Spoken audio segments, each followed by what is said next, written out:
Jy ken mos daai gesegde, a picture is worth 1,000 words. Ken dit mos? Hierdie volgende prentjie wat ek jou nou gaan wys.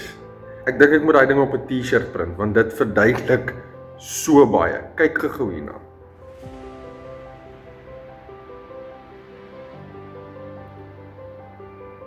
Nice, nee. Nou wat is gebed? Gebed is 'n hulpgeroep tot God wat gepaard gaan met smeking en danksegging. Ek sê dit weer. Gebed is 'n hulpgeroep tot God wat gepaard gaan met smeking en danksegging. Hoe weet ek dit? Kom ek lees gou vir julle. Psalm 102 vers 2.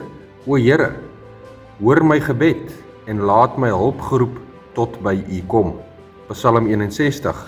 O God, hoor my smeking, luister na my gebed. Kolossense 4. Volhard in die gebed en waak daarin met danksegging.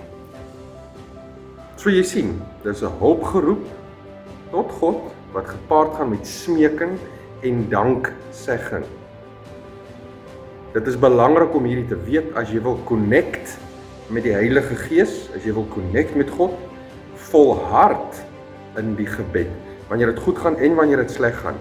Want as ons nou weer eens in Romeine gaan lees, dan praat hy ook daarvan volhard in gebed, veral in jou verdrukking.